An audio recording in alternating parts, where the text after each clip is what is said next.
Hello mga minahal ko kaibigan followers, good evening. Sana nasa magandang kalagayan kayo. Nandito naman ako maungulit sa inyo. Magdasal tayo ha. Maraming salamat. Sa ngalan sa Ama at sa Anak at sa Espiritu Santo. Amen. Aking Ama sa langit, aking inaalay ang gabi na ito at ang lahat ng aming mga gawain sa inyong harapan. Naway kalugdan mo ang lahat ng aking gagawin at naway masunod ko ang inyong mga kautusan habang tinutupad ko ang aking mga ginagawa.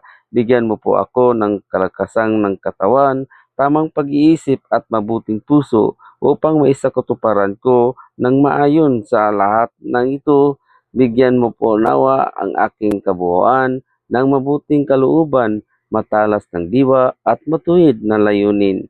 Bigyan mo po rin nawa ang aking mga pag-iisip ng mabuting dahilan upang tupdin ng tagumpay ang mga ginagawa ko alang-alang sa aking mga mahal sa buhay at kapwa.